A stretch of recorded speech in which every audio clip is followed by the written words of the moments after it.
കർത്താവിൽ ബഹുമാന്യരെ, നിങ്ങൾക്കെല്ലാവർക്കും വീണ്ടും എന്റെ സ്നേഹ വന്ദനങ്ങളെ അറിയിക്കുന്നു. ഇന്ന് ഒരു ചെറിയ സുവിശേഷ ദൂത്, രക്ഷാദൂത് നിങ്ങളോട് പങ്കിടുവാനാണ് കർത്താവിൽ ഞാൻ ആഗ്രഹിക്കുന്നത്. കഴിഞ്ഞ ദിവസങ്ങളിലൊക്കെ നമ്മൾ ധ്യാനാത്മകമായിരിക്കുന്ന പല വിഷയങ്ങൾ പഠിച്ചുകൊണ്ടിരുന്നു. അത്തരം വിഷയങ്ങൾ ഇല്ലാഞ്ഞിട്ടല്ല, ധാരാളം വിഷയങ്ങൾ ഇനിയും നമുക്ക് ഒന്നിച്ചു പഠിക്കാനായിട്ട് ദൈവസന്നിധിയിലുണ്ട്. എന്നാൽ വ്യത്യസ്തമായ ഒരു ചിന്ത, ഒരു സുവിശേഷ ദൂത് അറിയിക്കണം എന്നുള്ളൊരു ആത്മീയമാകുന്ന പ്രേരണ എന്റെ മനസ്സിലുണ്ടായി. ആ പ്രേരണയുടെ അടിസ്ഥാനത്തിലാണ് ഇപ്പോൾ ഞാൻ ഈ നിലയിൽ ഒരു ചെറിയ ലൈവിൽ ഇത് പറയാൻ ദൈവത്തിൽ ആഗ്രഹിക്കുന്നത്. എന്റെ ഇന്നത്തെ ഈ പ്രസന്റേഷന്റെ ടൈറ്റിൽ ഭാഗ്യവാൻ എന്നുള്ളതാണ്. ആരാണ് ഭാഗ്യവാൻ? വാസ്തവത്തിൽ ലോക വിഷയമായി നമ്മൾ വിഷയങ്ങളെ വിലയിരുത്തുമ്പോൾ ഭാഗ്യവാന്മാരുടെ ലിസ്റ്റ് നമ്മൾ തയ്യാറാക്കാൻ പറഞ്ഞു കഴിഞ്ഞാൽ ലോകത്തിന്റെ വീക്ഷണ കോണത്തിലായിരിക്കും നമ്മൾ സാധാരണ ഭാഗ്യവാന്മാരെ വിലയിരുത്തുന്നത്. ഉദാഹരണമായി പറഞ്ഞു കഴിഞ്ഞാൽ, ധാരാളം സമ്പത്തുണ്ടാക്കാൻ കഴിയുന്ന ഒരാളെ ഭാഗ്യവാൻ എന്ന് ഒരു പക്ഷെങ്കിൽ നമ്മൾ വിലയിരുത്തും. ഹ്യൂജ് ബിൽഡിംഗ്, ഹൗസസ് അതുണ്ടാക്കുക, വിലപിടിച്ച കാറുകൾ വാങ്ങുക, വമ്പിച്ച നിക്ഷേപങ്ങൾ ബാങ്കിൽ ഉണ്ടാക്കുക, നല്ല ജോലി ഉണ്ടായിരിക്കുക, സൗന്ദര്യവും ആരോഗ്യവും ഒക്കെ അനുകൂലമായ നിലയിൽ ഉണ്ടായിരിക്കുക, നല്ല സുഹൃത്ത് വലയങ്ങള്, ടെൻഷനില്ലാത്ത, മാനസിക സംഘർഷമില്ലാത്ത ജീവിതശൈലി, ഇതൊക്കെ ഉണ്ടായാൽ നമ്മൾ സാധാരണ നിലയിൽ പറയും, ഇവൻ ഭാഗ്യവാനായ ഒരു വ്യക്തിയാണ്, അല്ലെങ്കിൽ ഇദ്ദേഹം വളരെ ഭാഗ്യശാലിയാണ് എന്ന് നമ്മൾ പറയും. വാസ്തവത്തില് ലോക വിഷയമായി ലോകത്തിന്റെ വീക്ഷണ കോണത്തിൽ മനുഷ്യൻ കാണുമ്പോൾ ഭൗമികമായ നന്മകളെ വിലയിരുത്തിക്കൊണ്ട് നമ്മൾ കൽപ്പിക്കുന്ന ഭാഗ്യവർണ്ണയല്ല വാസ്തവത്തിൽ ഒരു മനുഷ്യനെ ഭാഗ്യവാനാക്കുന്നത്. ധാരാളം ഘടകങ്ങൾ ഇതൊക്കെ ഉള്ളത് ഭാഗ്യം എന്ന് തന്നെ ഞാൻ പറയും. കാരണം എല്ലാവർക്കും വലിയ വീടുകളില്ല, എല്ലാവർക്കും നല്ല ആരോഗ്യമില്ല, എല്ലാവർക്കും സൗന്ദര്യമില്ല, എല്ലാവർക്കും സാമ്പത്തികമാകുന്ന സുരക്ഷിതത്വമില്ല, എല്ലാവർക്കും നല്ല മുന്തിയ ഇനം വാഹനങ്ങളില്ല, എല്ലാവർക്കും ഉയർന്ന നിലയിൽപ്പെട്ട സ്നേഹിതരുടെ സംഘങ്ങളില്ല. അപ്പം വ്യത്യസ്തമാണ് ജീവിതമൊക്കെ എന്ന് പറയുന്നത്. അങ്ങനെയൊക്കെ നോക്കുമ്പോൾ ഈ പറയപ്പെട്ട എല്ലാ സൗകര്യങ്ങളുള്ള ആളുകളെ ഭാഗ്യവാന്മാർ എന്ന ഒരു പക്ഷെങ്കിൽ നമുക്ക് വിലയിരുത്താൻ സാധിക്കും. എന്നാൽ അവരാരും അല്ല ദൈവദൃഷ്ടിയിൽ, വിശുദ്ധ വേദപുസ്തകത്തിന്റെ ദൃഷ്ടിയിൽ ഭാഗ്യവാന്മാർ എന്ന് പറയുന്നു. വേദപുസ്തകത്തിൽ തന്നെ ഭാഗ്യവാന്മാരെ കുറിച്ച് ധാരാളം വിവരങ്ങൾ പറഞ്ഞിട്ടുണ്ട്. വെളിപ്പാട് പുസ്തകത്തിൽ 7 വ്യത്യസ്ത കൂട്ടം ആളുകളെ ഭാഗ്യവാന്മാർ എന്ന് പേരെടുത്ത് പറഞ്ഞിട്ടുണ്ട്. അതൊക്കെ മാറ്റിവെക്കുകയാണ്. അതെല്ലാം ഫിൽറ്റർ ചെയ്ത് നോക്കിയപ്പോൾ 3 പ്രത്യേക കൂട്ടം ആളുകളെ ഭാഗ്യവാന്മാർ എന്ന് വിശുദ്ധ വേദപുസ്തകം വിലയിരുത്തുന്നത് ഷോർട്ടായി പറഞ്ഞ് ഇന്നത്തെ വീഡിയോ നിർത്തുവാൻ ആഗ്രഹിക്കുകയാണ്. ഒന്നാമത്തെ ഭാഗ്യം എന്ന് പറയുന്നത് 32-ാം സങ്കീർത്തനം അതിന്റെ 1-ാം വാക്യത്തിൽ സങ്കീർത്തനക്കാരനാകുന്ന ദാവീദ് പറയുന്ന ഭാഗ്യവർണ്ണയാണ്. അതെങ്ങനെ പറയുന്നു? ലംഘനം ക്ഷമിച്ചും പാപം മറച്ചും കിട്ടിയ മനുഷ്യൻ ഭാഗ്യവാൻ. ഈ 2 പദപ്രയോഗങ്ങളെ ഞാൻ വളരെ സൂക്ഷ്മമായി ഒന്ന് അപഗ്രഥിച്ച് പറയാം. എന്താണ് ലംഘനം? ട്രാൻസ്ഗ്രഷൻ, ചെയ്യാൻ പാടില്ലാത്തത് ചെയ്യുന്നതാണ് ലംഘനം എന്ന് പറയുന്നു. ഇപ്പൊ ഏത് മനുഷ്യനും ചെയ്യാൻ പാടില്ലാത്തതെന്ന് ദൈവം വെച്ചിരിക്കുന്ന അതിർവരമ്പുകളെ മനഃപൂർവ്വമായി ഭേദിച്ച് അവന്റെ സ്വന്തം വൊളീഷൻ കൊണ്ട് അതിനെ മറികടന്നാൽ അതിന്റെ പേര് ലംഘനം എന്നാണ്. ഇപ്പൊ ദൈവം വെച്ചിരിക്കുന്ന അതിർവരമ്പുകളെ മനഃപൂർവ്വമായി മറികടക്കുന്നതിനെയാണ് ലംഘനം എന്ന് പറയുന്നത്. പാപം എന്ന് പറയുന്നത് ലംഘനം ചെയ്യുവാൻ നമ്മിൽ വസിക്കുന്ന പ്രേരക ശക്തിയാണ്. ഈ പ്രേരക ശക്തി ആദാമിൽ നിന്ന് മനുഷ്യ തലമുറയിലേക്ക് പകരപ്പെട്ടതാണ്, തലമുറയായി പകരപ്പെട്ടതാണ്. ആ പ്രേരക ശക്തിയെക്കുറിച്ചാണ് റോമാലേഖന 7-ാം അധ്യായത്തിൽ എന്നിൽ എന്ന് വെച്ചാൽ എന്റെ ജഡത്തിൽ നന്മ വസിക്കുന്നില്ല എന്ന് ഞാൻ അറിയുന്നു, നന്മ ചെയ്യുവാൻ ഞാൻ ആഗ്രഹിക്കുന്നു, എങ്കിലും ഇച്ഛിക്കാത്ത തിന്മയത്രേ ഞാൻ പ്രവർത്തിക്കുന്നത്. അങ്ങനെ ഞാൻ ഇച്ഛിക്കാത്ത തിന്മ പ്രവർത്തിക്കുന്നുവെങ്കിൽ അത് ഞാനല്ല, എന്നിൽ വസിക്കുന്ന പാപമത്രേ എന്നെക്കൊണ്ട് അത് ചെയ്യിക്കുന്നത് എന്നൊരു അപ്പോസ്തലൻ പറയുകയാണ്.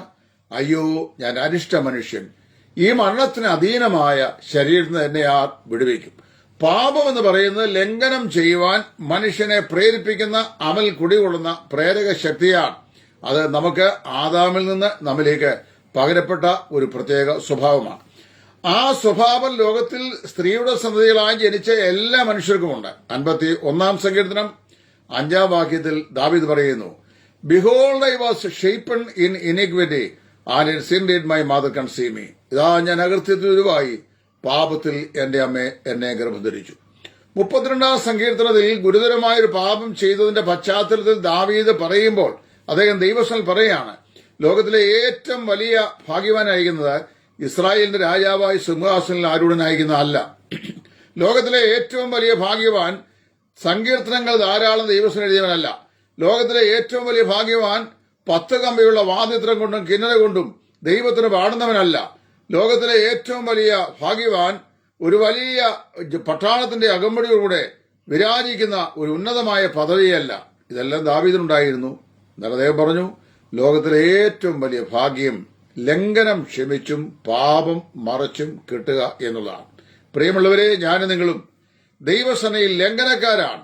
ഏകന്റെ അനുസരണക്കെന്നാൽ അനേകർ പാപികളായി തീർന്നു എന്ന് റോമർ 5-ൽ അപ്പോസ്തലനായ പൗലോസ് പറയുന്നു. അങ്ങനെ ആദാമിൽ നിന്ന് എല്ലാ മനുഷ്യരിലേക്കും പാപം പകർന്നിരിക്കുന്നു. നാം എല്ലാവരും ദൈവസേനയിൽ ലംഘനക്കാരും പാപികളുമാണ്. അപ്പൊ ലംഘനക്കാരും പാപികളുമായ നമ്മുടെ ജീവിതത്തിലേക്ക് പകരപ്പെട്ടിരിക്കുന്ന ലംഘനവും പാപവും കർത്താവ് സൗജന്യമായി നമുക്ക് ക്ഷമിച്ചു തന്നിരിക്കുന്നു എന്ന് പറയുന്നതാണ് വാസ്തവത്തില് ജീവിതത്തിലെ ഏറ്റവും വലിയ ഭാഗ്യം. അതാ 32-ാം സങ്കീർത്തനം 1-ാം വാക്യത്തിൽ പറയാണ്, ലംഘനം ക്ഷമിച്ചും പാപം മറച്ചും കിട്ടിയ മനുഷ്യൻ ഭാഗ്യവാൻ, യഹോവ അകൃത്യം കണക്കിടാത്ത മനുഷ്യൻ ഭാഗ്യവാൻ. പ്രിയമുള്ളവരെ, ഞാൻ ചോദിക്കട്ടെ, എങ്ങനെയാണ് ഈ ലംഘനങ്ങളുടെ മോചനം, പാപങ്ങളുടെ മോചനം, പാപത്തിന്റെ കടം ക്ഷമിക്കപ്പെടുന്നത്? വിശുദ്ധ വേദോസം പറയുന്നു, ദൈവത്തിന്റെ ഏകജാതനായ പുത്രൻ യേശു ക്രിസ്തുവിന്റെ രക്തം നമ്മുടെ സകല പാപവും പോക്കി നമ്മെ ശുദ്ധീകരിക്കുന്നു. യോഹന്നാന്റെ 1-ാം ലേഖനം 1-ാം അധ്യായം 9-ാം വാക്യം. അപ്പോൾ വാസ്തവത്തിലെ ആദ്യത്തെ ഭാഗ്യം എന്ന് പറയുന്നത് ദൈവം നമ്മുടെ ലംഘനങ്ങളെയും പാപങ്ങളെയും നമ്മോട് ക്ഷമിച്ചു എന്നുള്ള മഹാഭാഗ്യമാണ്. കർത്താവായ യേശു ക്രിസ്തുവിന്റെ കൃപയാലും സ്നേഹത്താലും കർത്താവിന്റെ ചങ്കിലെ ചോരയാൽ ദൈവം എന്റെ പാപങ്ങളെ എന്നോട് ക്ഷമിച്ച് എന്റെ അകൃത്യങ്ങളെ എന്നോട് മറന്ന് എന്റെ ലംഘനങ്ങളെ എന്നോട് മറന്ന് എന്നോട് കരുണ കാണിച്ചു, എന്റെ പാപങ്ങളെ മോഹിച്ചു തന്നു എന്നുള്ള എന്റെ കണ്ടെത്തലാണ് ജീവിതത്തിലെ ഏറ്റവും വലിയ ഭാഗ്യം. ഡോക്ടർ സിംസൺ ആണല്ലോ ക്ലോറോഫോം കണ്ടുപിടിച്ചത്. അദ്ദേഹം ക്ലോറോഫോം കണ്ടുപിടിച്ചു കഴിഞ്ഞപ്പോൾ അന്നത്തെ മെഡിക്കൽ വേൾഡിലെ ഏറ്റവും അത്ഭുതാപകമായ കണ്ടുപിടുത്തമായിരുന്നു ക്ലോറോഫോമിന്റെ കണ്ടുപിടുത്തം. മനുഷ്യനെ നിദ്രയിലമർത്തിയാൽ അവന്റെ ശരീരത്തിന്മേൽ ഏത് കത്തിപ്രയോഗവും ചെയ്യാൻ കഴിയുമെന്ന് വൈദ്യശാസ്ത്ര ലോകത്തിന് കാണിച്ചു കൊടുത്ത മഹാനായ ഡോക്ടറാണ് ഡോക്ടർ സിംസൺ. അദ്ദേഹത്തിനോട് കൂടെ പ്രവർത്തിച്ച ചില ആളുകൾ ചോദിച്ചു, അങ്ങയുടെ ജീവിതത്തിലെ ഏറ്റവും വലിയ കണ്ടുപിടുത്തം ഏതാണ്? അദ്ദേഹം പറഞ്ഞു, എന്റെ ജീവിതത്തിലെ ഏറ്റവും വലിയ കണ്ടുപിടുത്തം ക്ലോറോഫോം കണ്ടുപിടിച്ചതല്ല. ഞാൻ വേദപുസ്തകത്തിൽ ഇങ്ങനെ വായിക്കുന്നു, ദൈവത്തിന്റെ ഏകജാതനായ പുത്രൻ യേശു ക്രിസ്തുവിന്റെ രക്തം നമ്മുടെ സകല പാപവും പോക്കി നമ്മെ ശുദ്ധീകരിക്കുന്നു. ആ വിഷയം കണ്ടുപിടിക്കാൻ ഇടയായി തീർന്നു എന്നുള്ളതാണ് എന്റെ ജീവിതത്തിലെ ഏറ്റവും വലിയ ഭാഗ്യം എന്ന് അദ്ദേഹം പറഞ്ഞു. സ്നേഹിതരെ, നിങ്ങളുടെ ജീവിതത്തിൽ ലംഘനം ക്ഷമിച്ചും പാപം മറച്ചും കിട്ടിയ ഭാഗ്യം നിങ്ങൾ സ്വായത്തമാക്കിയിട്ടുണ്ടോ? ഇല്ലെങ്കിൽ കർത്താവായ യേശു ക്രിസ്തു വിശ്വസിക്കുക, അവന്റെ പാപപരിഹാര ബലിയെ ജീവിതത്തിൽ അംഗീകരിക്കുക, ക്രിസ്തുവിനെ രക്ഷകനായിട്ട് അംഗീകരിക്കുക. നിങ്ങളുടെ ലംഘനങ്ങളും പാപങ്ങളും ദൈവം നിങ്ങളോട് ക്ഷമിക്കും. അതാണ് ഒന്നാമത്തെ ഭാഗ്യം. രണ്ടാമത്തെ ഭാഗ്യം, അതുകൊണ്ട് ഞാൻ പറയട്ടെ, രണ്ടാമത്തെ ഭാഗ്യമായി പറയുന്നത് യോഹന്നാന്റെ വെളിപ്പാട് പുസ്തകം 14-ാം അധ്യായത്തിന്റെ 13-ാം വാക്യമാണ്. ഈ വെളിപ്പാട് പുസ്തകം 14-ാം അധ്യായത്തിന്റെ 13-ാം വാക്യം. അവിടെ നാം ഇങ്ങനെ വായിക്കുന്നു, എഴുതുക, ഇന്നു മുതൽ ക്രിസ്തുവിൽ മരിക്കുന്ന മൃതന്മാർ ഭാഗ്യവാന്മാർ. അവിടെ യോഹന്നാന് പത്മോസിൽ വെച്ചുണ്ടായ വെളിപ്പാടിൽ കർത്താവ് യോഹന്നാനോട് പറയാണ്, നീ ഇത് എഴുതി വെക്കുക, എന്ത്? ഇന്നു മുതൽ ക്രിസ്തുവിൽ മരിക്കുന്ന മൃതന്മാർ ഭാഗ്യവാന്മാർ. അപ്പൊ ആരാണ് രണ്ടാമതായി പറയപ്പെടുന്ന ഭാഗ്യവാന്മാരുടെ കൂടുതലുള്ളത്? ഒരിക്കൽ ജനിച്ചാൽ മരിക്കണം, അത് നമുക്കറിയാം. അത് ബയോളജിയുടെ തത്വമാണ്. ജീവനുള്ള ഏതിനും ആരംഭമുള്ള ഏതിനും ഒരു അവസാനമുണ്ട്. ജനിച്ചാൽ മരിച്ചേ മതിയാവുള്ളൂ. അവൻ എല്ലാറ്റിനായി ഒരു ദിവസത്തെ നിയമിച്ചിരിക്കുന്നു. മരണദിവസത്തിനായി മനുഷ്യനെ തന്നെ വിശുദ്ധ വേദപുസ്തകത്തിൽ സഭാപ്രസംഗി വിളിച്ചു പറയുന്നു, ഒരു ദിവസം നാം മരിക്കണം. പക്ഷെ ഇവിടെ അപ്പോസ്തലൻ പറയുക, കർത്താവ് പറയുകയാണ്, നീ എഴുതി വെക്കുക ഈ വാക്യം, എന്ത്? ഇന്നു മുതൽ ക്രിസ്തുവിൽ മരിക്കുന്ന മൃതന്മാർ ഭാഗ്യവാന്മാർ. ലോകത്തിൽ അനേക ആളുകൾ മരിക്കുന്നു, അനുദിനം മരിച്ചുകൊണ്ടിരിക്കുന്നു. എത്രയോ ആളുകളുടെ മരണക്കിടക്കെ ഞാൻ കണ്ടിട്ടുണ്ട്. വളരെ നിരാശയോടെ ലോകത്തെ വിട്ടുപോയിട്ടുള്ള ആളുകൾ, ഫലിപ്രമത്തോടെ മരണത്തെ സമീപിച്ചുള്ള ആളുകൾ, പ്രത്യാശയോടെ കടന്നു പോയിട്ടുള്ള ആളുകൾ ഇതിന് പലതിനും സാക്ഷ്യം വഹിച്ചിട്ടുണ്ട്. എന്നാൽ ഒരു കാര്യം ഞാൻ പറയാം, ക്രിസ്തുവിൽ മരിക്കുന്നവരെയാണ് ഭാഗ്യവാന്മാർ എന്ന് പറയുന്നത്. ക്രിസ്തുവിൽ മരിക്കാൻ എന്ത് ചെയ്യണം? ക്രിസ്തുവിൽ ജനിക്കണം. അതായത് യേശു ക്രിസ്തുവിൽ ജനിച്ചവർക്ക് മാത്രമേ യേശു ക്രിസ്തുവിൽ മരിക്കാൻ കഴിയുള്ളൂ. യേശു ക്രിസ്തുവിൽ ജനിക്കുന്നതിനെയാണ് വിശുദ്ധ വേദപുസ്തകം വീണ്ടും ജനനം എന്ന് പറയുന്നത്. നിങ്ങൾ ഒരിക്കൽ ഈ ജഡജീവിതത്തിൽ ജനിച്ചവരാണ്, മാതാപിതാക്കളാൽ ജന്മം കൊണ്ടവരാണ്. അങ്ങനെ നിങ്ങൾ ജന്മം കൊണ്ട ഈ ജീവിതം അത് പാപമയമാണ്, അതാണ് അകൃത്യത്തിൽ ഉരുവായി എന്ന് ദാവീദ് പറയുന്നത്. ഈ ജഡജീവിതത്തിൽ രണ്ടാമത് ഒരു ജന്മം കൂടെ നിങ്ങൾക്കും എനിക്കും ആവശ്യമാണ്. ആ ജന്മത്തെയാണ് വീണ്ടും ജന്മം എന്ന് പറയുന്നത്, റീജനറേഷൻ എന്ന് പറയും. ഇതെങ്ങനെ സാധിക്കും? ദൈവത്തിന്റെ വചനത്താലും ദൈവത്തിന്റെ പരിശുദ്ധാത്മാവിനാലും സാധിക്കും. കർത്താവായ യേശുവിനെ രക്ഷിതാവും കർത്താവുമായി നമ്മുടെ ഹൃദയത്തിലേക്ക് നാം സ്വീകരിക്കുമ്പോൾ ദൈവത്തിന്റെ പരിശുദ്ധാത്മാവ് നമ്മുടെ പാപകന്മഷ്യങ്ങളെ ക്രിസ്തുവിന്റെ രക്തത്താൽ കഴുകി നമ്മെ വിശുദ്ധീകരിച്ച് ക്രിസ്തുവിനെ രക്ഷിതാവായി നമ്മുടെ ഹൃദയങ്ങളിൽ പ്രതിഷ്ഠിക്കുന്നു. നാം ഒരു പുതു സൃഷ്ടിയായി മാറ്റപ്പെടുന്നു. കൊരിന്ത്യർക്ക് എഴുതിയ 2-ാം ലേഖനം 5-ാം അധ്യായത്തിന്റെ 17-ാം വാക്യത്തിൽ ധനനായ പൗലോസ്ലീഹ ഇങ്ങനെ പറയുകയാണ്, ഒരുവൻ ക്രിസ്തുവിലായാൽ അവൻ പുതിയ സൃഷ്ടിയാകുന്നു, പഴയത് കഴിഞ്ഞുപോയി, ഇതാ സകലതും പുതുതായി തീർന്നിരിക്കുന്നു.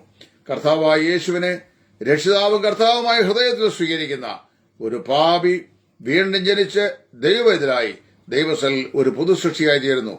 അങ്ങനെയുള്ള ആളുകളാണ് തങ്ങളുടെ ജീവിതത്തിന്റെ അന്ത്യത്തിൽ മരിച്ചാൽ ക്രിസ്തുവിൽ മരിച്ചവർ എന്ന് പറയുന്നത്. അവർ ക്രിസ്തുവിൽ ജനിച്ചവരാണ്, അവർ ക്രിസ്തുവിൽ മരിക്കുന്നു. ഇവിടെ യോഹന്നാനോട് കർത്താവ് പറയാണ്, നീ ഇത് എഴുതി വെക്കുക, ക്രിസ്തുവിൽ മരിക്കുന്ന മൃതന്മാർ ഭാഗ്യവാന്മാർ. ഇനി മൂന്നാമത്തെ ഭാഗ്യം കൂടെ ഞാൻ പറഞ്ഞു നിർത്താം. ഒന്നാമത്തെ ഭാഗ്യം, ലംഘനം ക്ഷമിച്ചും പാപം മറച്ചും കിട്ടിയ മനുഷ്യൻ ഭാഗ്യവാൻ. രണ്ടാമത്തെ ഭാഗ്യവാൻ, ക്രിസ്തുവിൽ മരിക്കുന്ന മൃതന്മാർ ഭാഗ്യവാന്മാർ. ഇന്ന് മരിക്കുന്നവർ അനേകരാണ്, ക്രിസ്തുവിൽ മരിക്കുന്നവർ എത്ര പേരുണ്ടെന്ന് ശോധന ചെയ്യേണ്ടിയിരിക്കുന്നു. മൂന്നാമത് പറയുകയാണ്, വെളിപ്പാട് പുസ്തകം 20-ാം അധ്യായത്തിന്റെ 6-ാം വാക്യം, ഒന്നാമത്തെ പുനരുദ്ധാനത്തിൽ പങ്കുള്ളവൻ ഭാഗ്യവാൻ. ഒന്നാമത്തെ പുനരുദ്ധാനത്തിൽ പങ്കുള്ളവൻ ഭാഗ്യവാൻ. വിശുദ്ധ വേദപുസ്തകം പുനരുത്ഥാനത്തെ 3 തട്ടുകളിലാണ് തിരിച്ചിരിക്കുന്നത്. 1 കൊരിന്ത്യർ 15-ാം അധ്യായത്തിന്റെ 23-ാം വാക്യം, അവിടെ നാം ഇങ്ങനെ വായിക്കുന്നു, ആദ്യഫലം ക്രിസ്തു, പിന്നെ ക്രിസ്തുവിനുള്ളവർ അവന്റെ വരവെങ്കിൽ, പിന്നെ അവസാനം. പുനരുത്ഥാനത്തിന് 3 നിലകളേ ഉള്ളൂ. മരിച്ചവരിൽ ആദ്യഫലമായി ക്രിസ്തു ഉയർത്തെഴുന്നേറ്റു. 2, ക്രിസ്തുവിനുള്ളവർ അവന്റെ വരവെങ്കിൽ. നമ്മുടെ കർത്താവിനെ സ്നേഹിക്കുന്ന, കാലാകാലങ്ങളിലായി യേശു ക്രിസ്തുവിനെ രക്ഷിതാവും കർത്താവുമായി കൈക്കൊള്ളുന്ന തന്റെ വിശുദ്ധന്മാരെ കർത്താവിന്റെ പ്രത്യക്ഷതയുടെ പ്രഭാവത്തിൽ അവർ മരിച്ച് മണ്ണിൽ നിദ്ര കൊണ്ടാലും വേദപുസ്തകം പറയുന്നു അവർ ഉയർത്തെഴുന്നേറ്റ് കർത്താവിന്റെ സന്നിധിയിൽ വരും.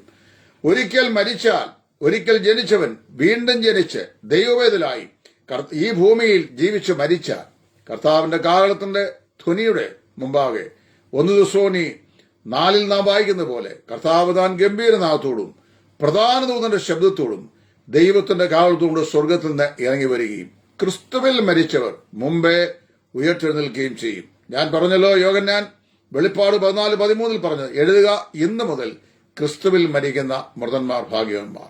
കർത്താവിന്റെ കാഹളനാഥത്തെങ്കിൽ എഴുന്നേറ്റ് വരുന്നത് ശവപ്പെട്ടി ഇവിടുന്ന് നമ്മള് കുർബാനയും ചൊല്ലി അന്ത്യകൂദാശയും കൊടുത്ത് പ്രാർത്ഥിച്ച് സന്തോഷത്തോടെ വിട്ട മൃതന്മാരല്ല. കർത്താവിന്റെ പ്രത്യക്ഷയുടെ പ്രഭാവത്തിലെ പുനരുത്ഥാനത്തിൽ ഉയർത്തെഴുന്നേറ്റ് വരുന്നത് ക്രിസ്തുവിൽ മരിച്ച മൃതന്മാരാണ്. ക്രിസ്തുവിൽ മരിച്ച മൃതന്മാർ, അവരെയാണ് വെളിപ്പാട് 20-ാം പറയുന്നത്.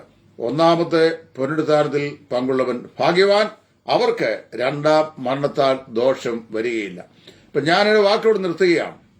ലോകത്തിൽ എന്തെല്ലാം ഭാഗ്യം ഭൗതികമായി നാം നേടിയാലും, അമ്പരചുംബികളായ സൗധങ്ങൾ വെച്ചാലും, വിലപിടിപ്പുള്ള വാഹനങ്ങൾ വാങ്ങിയാലും, ഏറ്റവും സുഖസൗകര്യങ്ങളോട് ജീവിച്ചാലും, ഏറ്റവും അധികം സമ്പത്ത് നമ്മളെ വാരിക്കൂട്ടിയാലും, അതെല്ലാം ഈ താൽക്കാലിക ജീവിതത്തിന്റെ ഭാഗ്യമായി കണക്കാക്കിയാൽ മതി. മരണം കൊണ്ട് ഇതെല്ലാം ഇവിടെ അവസാനിക്കുകയാണ്. ഇതൊന്നും നമ്മൾ കൊണ്ടുപോകുകയില്ല.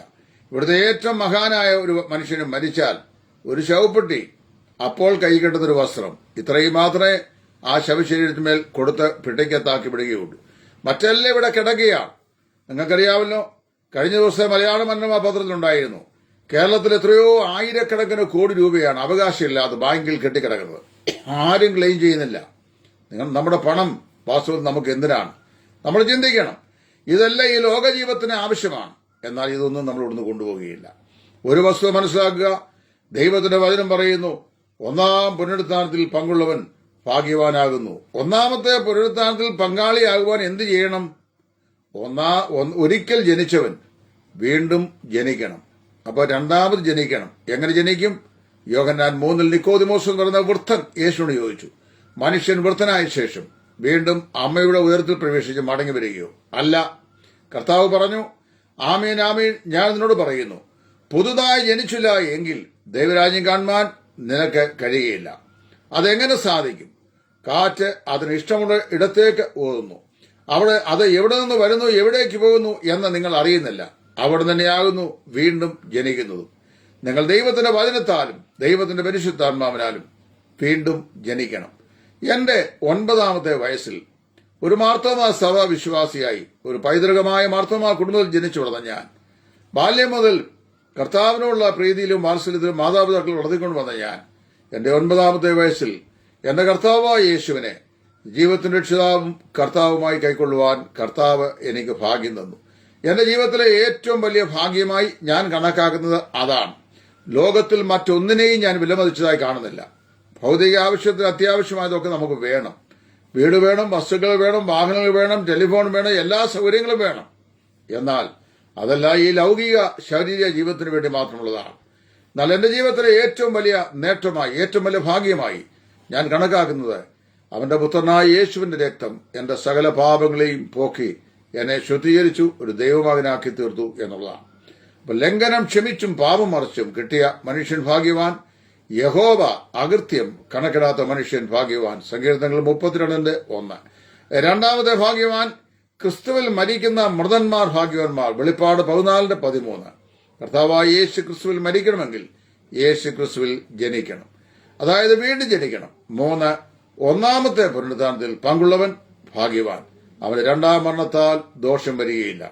കർത്താവ് തൻ ഗംഭീരനാഥത്തോടും പ്രധാന ദൂതന്റെ ശബ്ദത്തോടും ദൈവത്തിന്റെ കാലത്തോടും സ്വർഗത്തിൽ നിന്ന് ഇറങ്ങി വരുമ്പോൾ ക്രിസ്തുവിൽ മരിച്ച മൃതന്മാർ ഉയർത്തെഴുന്നേൽക്കും. കൊരിന്ത്യർക്ക് എഴുതിയ 1 ലേഖനം 15-ാം അധ്യായം. നമ്മളെ വിട്ടുപോകുന്ന എത്രയോ പ്രിയപ്പെട്ടവർ, നമ്മുടെ മാതാപിതാക്കൾ, നമ്മുടെ സഹോദരി സഹോദരന്മാർ, നമ്മുടെ ബന്ധുക്കൾ, ചാർച്ചക്കാർ, നമ്മുടെ സ്നേഹിതർ, എത്രയോ ആളുകൾ മരണത്താൽ ഈ ഭൂമിയെ വിട്ട് മാറ്റപ്പെടുന്നു. അവരെക്കുറിച്ചൊക്കെയുള്ള നമ്മുടെ പ്രത്യാശ എന്ന് പറയുന്നത് കർത്താവിന്റെ പ്രത്യക്ഷയുടെ പ്രഭാവത്തിൽ അവർ ഉയർത്തെഴുന്നേറ്റ് വരും എന്നുള്ളതാണ്. ഒരു മരണം ജീവിതത്തിന്റെ അവസാനമല്ല, ഇതിന്റെ അപ്പുറത്തേക്ക് ഒരു ജീവിതമുണ്ട്. ആ ജീവിതമാണ് കർത്താവ് നമുക്ക് തരുന്നത്. കഴിഞ്ഞ ദിവസവും ഞാൻ പരസ്യയോഗത്തിന് പോയി 4-5 സ്ഥലങ്ങളിൽ പ്രസംഗിച്ചു. ഇന്ന് അതൊക്കെ ഒരു ഫാഷനില്ലാത്ത ശുശ്രൂഷയായി മാറിയിരിക്കുക. കാര്യം ആര് പോകും പരസ്യയോഗങ്ങൾക്ക്? വളരെ വളരെ അപൂർവമായി. നല്ല ഏറ്റവും സന്തോഷമുള്ള ശുശ്രൂഷ അതാണ്. ഞാൻ അവിടെ പോയിരുന്നു. അപ്പൊ ശുശ്രൂഷ ചെയ്ത ശേഷം ഒരു മനുഷ്യൻ ചോദിച്ചു, സാറേ, ഈ മനുഷ്യൻ മരിച്ചാൽ പിന്നെ എന്തെങ്കിലും അവനുണ്ടോ? അവൻ മടങ്ങി വരുമോ? ഞാൻ അദ്ദേഹത്തോട് മാറ്റി നിർത്തി ദൈവ വചനം പറഞ്ഞു. എനിക്ക് ഏറ്റവും വലിയ സന്തോഷമുള്ള ശുശ്രൂഷ അതാണ്. ഇന്നും അത് ചെയ്യുന്നു. ഈ പ്രായത്തിൽ ചെയ്യാനായിട്ട് കർത്താവ് ബലപ്പെടുത്തുന്നു. ദൈവത്തിന് മഹത്വം. ഒന്നാമത്തെ പുനരുദ്ധാനം അത് സിദ്ധന്മാരുടെ പുനരുദ്ധാനമാണ്, വിശ്വാസികൾക്കുള്ള പുനരുദ്ധാനമാണ്. അഗ്രിപ്പ മഹാരാജാവിന്റെ മുമ്പാകെ സുവിശേഷത്തിൽ ബന്ധനസ്ഥനായി റോമിൽ നിൽക്കുന്ന പൗലോസ് അപ്പോസ്തലൻ ചോദിക്കുന്നു, മഹാരാജാവേ, നമ്മുടെ പിതാക്കന്മാർ എത്തിപ്പിടിക്കാൻ ആഗ്രഹിച്ച പ്രത്യാശബദ്ധമാണ് ഞാൻ ഈ ചങ്ങല ചുമക്കുന്നത്. സിദ്ധന്മാരുടെ പുനരുദ്ധാനം ഉണ്ടാകുമെന്ന് നീ വിശ്വസിക്കുന്നുവോ? വിശ്വസിക്കുന്നു എന്ന് ഞാൻ അറിയുന്നു. പൗലോസ് അത് വിശ്വസിച്ചു. താനത് എഴുതി വെച്ചു. പൗലോസ് 1:15 മുഴുവൻ 4-ാം വാക്യം മുതൽ 58 വരെയുള്ള വാക്യങ്ങൾ മുഴുവൻ പുനരുത്ഥാനത്തിന്റെ സായുക്തികതയെ സംബന്ധിച്ച് ശാസ്ത്രീയമായും മനഃശാസ്ത്രപരമായും തത്വശാസ്ത്രപരമായും പിന്നെ എല്ലാ നിലയിലും ദൈവശാസ്ത്രപരമായും മനുഷ്യൻ മരണം കൊണ്ട് അവസാനിക്കുന്നില്ല. മരണത്തിന്റെ അപ്പുറത്തേക്ക് നീണ്ടു നിൽക്കുന്ന ഒരു ജീവിതം, ഒരു പ്രത്യാശയും മനുഷ്യനുണ്ട്. മരണം മറുകരയിലേക്കുള്ള പ്രവേശന കവാടം മാത്രമാണെന്ന് പൗലോസ് സ്ഥാപിക്കുകയാണ്. എത്രയോ വാക്യങ്ങൾ സ്ഥാപിക്കുന്നു. ഈ ദ്രവത്വമുള്ള അദ്രവത്വത്തെ, മർത്യമായത് അമർത്യത്തെ ധരിക്കണം. ദ്രവത്വം അദ്രവത്വത്തെയും മർത്യത അമർത്യത്തെയും ധരിക്കുമ്പോൾ മരണം നീങ്ങി ജയം വന്നിരിക്കുന്നു എന്നുള്ള എഴുതിയിരിക്കുന്ന വചനം നിവൃത്തിയാകും. അന്നാണ് നാം ഇരു കൈകളും അമ്പലത്തേക്ക് ഉയർത്തിക്കൊണ്ട്, ഹേ മരണമേ, നിന്റെ ജയം എവിടെ? ഹേ മരണമേ, നിന്റെ വിഷമുള്ള എവിടെ? മരണത്തിന്റെ വിഷമുള്ള പാപത്തിന് ശക്തിയോ ന്യായപ്രമാണം നമ്മുടെ കർത്താവായ യേശു ക്രിസ്തു മുഖാന്തരം നമുക്ക് ജയം നൽകുന്ന ദൈവത്തിന് സ്തോത്രം എന്ന് പറയുന്നു.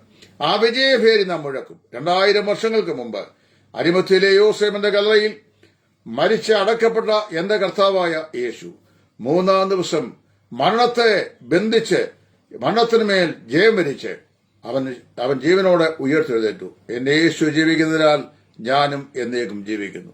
എന്നെ കേൾക്കുന്ന ബഹുമാന്യ ശ്രോതാക്കളെ, സ്നേഹിതരെ, ഞാൻ ഓർപ്പിക്കട്ടെ, നിങ്ങൾക്ക് ഈ ലോകത്തിൽ ഒരുപാട് ലൗകികമായ ഭാഗ്യ വർണ്ണനയ്ക്ക് ആവശ്യമായ സംഗതികളൊക്കെ ഉണ്ടാവാം. ലോകം നിങ്ങൾക്ക് നൽകിയ വലിയ നന്മകളുടെ കൂമ്പാരം ഒരുപക്ഷെ നിങ്ങൾക്കുണ്ടാവാം. അതെല്ലാം മരണം കൊണ്ട് നിങ്ങൾ ഉപേക്ഷിച്ച് നിങ്ങൾ ഏകരായി ഇവിടുന്ന് പോകേണ്ടായി വരും. മരണത്തിന്റെ അപ്പുറത്ത് നിലനിൽക്കുന്ന ഒരു ജീവിതമുണ്ട്, ഒരു നിത്യതയുണ്ട്. ആ നിത്യതയിൽ നിങ്ങൾ ഉണ്ടായിരിക്കണം എന്നുണ്ടെങ്കിൽ നിങ്ങൾ എന്ത് ചെയ്യണം?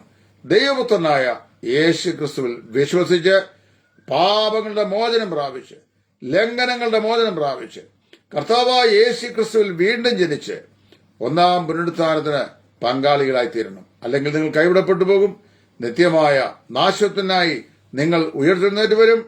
അതിഭയാനകമായ നരകാഗ്നിയിലേക്ക് ദൈവത്തിന്റെ നീതിയുള്ള കോടതി മനുഷ്യനെ തള്ളിയിടും. അതിന്റെ കാരണം അവർ സുവിശേഷത്തിൽ വിശ്വസിച്ചില്ല എന്നുള്ള ഒറ്റ കാരണം കൊണ്ടാണ്. എന്തുകൊണ്ടാണ് ഞങ്ങൾ ആളുകളോട് സുവിശേഷം പ്രസംഗിക്കുന്നത്? ഇത് മതപരിവർത്തന സന്ദേശമല്ല, ഹൃദയത്തിന്റെ രൂപാന്തരം വരുത്തുന്ന സന്ദേശമാണ്. എന്തുകൊണ്ട് ഞങ്ങളിത് പ്രസംഗിക്കാൻ നിർബന്ധിതരായി തീർന്നു? പാപികൾ രക്ഷിക്കപ്പെട്ട് നിത്യജീവന്റെ പങ്കാളിയായി തീരണം. മരണത്തിനപ്പുറത്തൊരു ജീവിതമുണ്ട് എന്നുള്ള അവബോധം മനുഷ്യൻ നൽകുക എന്നുള്ളതാണ്. ഇന്നുവരെയും കർത്താവായ യേശുവിനെ രക്ഷിതാവായി സ്വീകരിച്ച് അതിക്രമങ്ങളുടെയും പാപങ്ങളുടെയും മോചനം ദൈവപുത്രനായ യേശു ക്രിസ്തുവിന്റെ രക്തത്താൽ പ്രാപിക്കാത്ത ആരെങ്കിലും ഈ പ്ലാറ്റ്ഫോമിൽ എന്നെ കേൾക്കുന്നുണ്ടെങ്കിൽ നിങ്ങളുടെ രക്ഷാദിവസമായി ഇന്നത്തെ ദിവസം തീരട്ടെ. കർത്താവായ യേശു ക്രിസ്തുവിൽ നിങ്ങൾ വീണ്ടും ജനിക്കുക, ദൈവബദലായി തീരുക. എങ്കിൽ ഒന്നാമത്തെ പുനരുദ്ധാനത്തിൽ നിങ്ങൾക്ക് പങ്കും ഓഹരിയും ഉണ്ടായിരിക്കും. രണ്ടാം മരണമാകുന്ന നിത്യനാശം ഒരിക്കലും നിങ്ങൾക്ക് ഉണ്ടാവുകയില്ല. ദൈവത്തിന്റെ വചനം അസന്നിഗ്ധമായ സത്യം നമ്മെ അറിയിക്കുന്നു. ഈ സുവിശേഷ സത്യം വിശ്വസിക്കുന്ന എത്രയോ ആളുകൾ ലോകത്തിന്റെ 5 വൻകരകളായിട്ടുണ്ട്. പാവപ്പെട്ട എനിക്കും കർത്താവായ യേശു ക്രിസ്തുവിന്റെ കൃപയാലും സ്നേഹത്താലും ഈ സുവിശേഷത്തിന്റെ സത്യസന്ദേശം വിശ്വസിക്കുവാൻ ദൈവം ഭാഗ്യം തന്നു. ഒരു ദൈവബദലായി തരുവാൻ ഇടയായി തീർന്നു. അതുകൊണ്ട് എനിക്ക് സന്തോഷത്തോടെ പാടാൻ കഴിയും.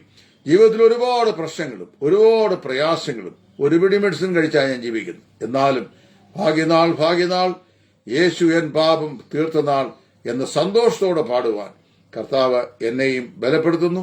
പ്രത്യാശയുടെ ആ നല്ല നാളിനെ നോക്കിക്കൊണ്ട് കർത്താവിനായി മുമ്പോട്ട് പോകുന്നു. കർത്താവ് നടത്തുന്നു. ഈ കർത്താവായ യേശു ക്രിസ്തുവിൽ നിങ്ങൾ വിശ്വസിച്ച് പാപങ്ങളുടെ മോചനം പ്രാപിക്കുക, രക്ഷിക്കപ്പെടുക, ദൈവരാജരിക, ക്രിസ്തുവിൽ വീണ്ടും ജനിക്കുക. പുനരുത്ഥാനത്തിന്റെ പുത്തൻ പുലരിയിൽ ഒന്നാം പുനരുത്ഥാനത്തിന് നിങ്ങൾ പങ്കാളികളായി തീരുക. അതിനായി ദൈവമായ കർത്താവ് നിങ്ങളെ ഏവരെയും ഒരുക്കുകയും സഹായിക്കുകയും ചെയ്യട്ടെ എന്ന് ആത്മാർത്ഥമായി പ്രാർത്ഥിച്ചുകൊണ്ട്, അല്ല, ഈ കർത്താവായ യേശു ക്രിസ്തു മുഖാന്തരം ദൈവം മനുഷ്യവർഗത്തിനൊരുക്കിയ ഈ വലിയ രക്ഷയെ നിങ്ങളെ തൃണവൽഗണിച്ച് കളഞ്ഞു കഴിഞ്ഞാൽ എബ്രായരുടെ 10-ാം അധ്യായത്തിന്റെ 26 വാക്കുകൾ വായിക്കുന്ന പോലെ ദൈവപുത്രനെ ചവിട്ടിക്കളയുകയും തന്നെ വിശുദ്ധീകരിച്ച നിയമരക്തത്തെ മല്ലമെന്ന് രൂപിക്കുകയും കൃപയുടെ ആത്മാവിനെ നിന്ദിക്കുകയും ചെയ്യുന്നവൻ എത്ര കഠിനമേറിയ ശിക്ഷയ്ക്ക് പാത്രമായി തീരും എന്ന് അറിഞ്ഞുകൊള്ളുക. നമ്മുടെ ദൈവം ദഹിപ്പിക്കുന്ന അഗ്നിയല്ലോ ജീവനുള്ള ദൈവത്തിന്റെ കയ്യിൽ വീഴുന്നത് ഭയങ്കരം. പ്രിയമുള്ളവരെ, ഇപ്പോഴാകുന്നു രക്ഷാ ദിവസം, ഇപ്പോഴാകുന്നു സുപ്രസാദകാലം. ഇതാ വചനം നിങ്ങൾക്ക് സമീപമായി നിങ്ങളുടെ ഹൃദയത്തിന്റെ വാതിക്കൽ ആയിരിക്കുന്നു. ഈ കർത്താവായ യേശു ക്രിസ്തുവിനായി നിങ്ങളുടെ ജീവിതത്തെ സമർപ്പിച്ച കർത്താവെ, അങ്ങ് എന്റെ പാപങ്ങളുടെ പരിഹാരത്തിന് വേണ്ടി കാൽവറിലെ ക്രൂശിന്മേൽ മരിച്ചുവെന്ന് ഞാൻ വിശ്വസിക്കുന്നു. അവിടുന്ന് 3-ാം ദിവസം മരണത്തെ എന്നേക്കുമായി തോൽപ്പിച്ച മനുഷ്യപുത്രൻ നിലയിൽ ഉയർത്തെഴുന്നേറ്റ് സ്വർഗത്തിൽ വസിക്കുന്നു. അവിടുന്ന് എത്രയും വേഗം വരാൻ പോകുന്നു. നാളെയുടെ നാളുകൾ ലഭിപ്പാനിക്കുന്ന ഭാഗ്യകരമായ പുനരുത്ഥാനത്തിന്റെ ദിവസത്തിനായി അങ്ങ് പ്രത്യക്ഷയാകാൻ പോകുന്നു. ഞാനത് വിശ്വസിക്കുന്നു എന്ന് പറഞ്ഞുകൊണ്ട് കർത്താവായ യേശുവിനായി ജീവിതം സമർപ്പിച്ചേൽപ്പിക്കുക, കർത്താവിൽ വിശ്വസിക്കുക, ദൈവബദലായി തീരുക. അതിനായി സ്വർഗത്തിലെ ദൈവം എന്നെ കേട്ട എല്ലാ പ്രിയപ്പെട്ടവർക്കും കൃപ നൽകട്ടെ എന്ന് പ്രാർത്ഥിച്ചുകൊണ്ട് നിർത്തുന്നു. ദൈവനാമം എന്നേക്കും മഹിമപ്പെടുമാറാകട്ടെ. ആമേൻ.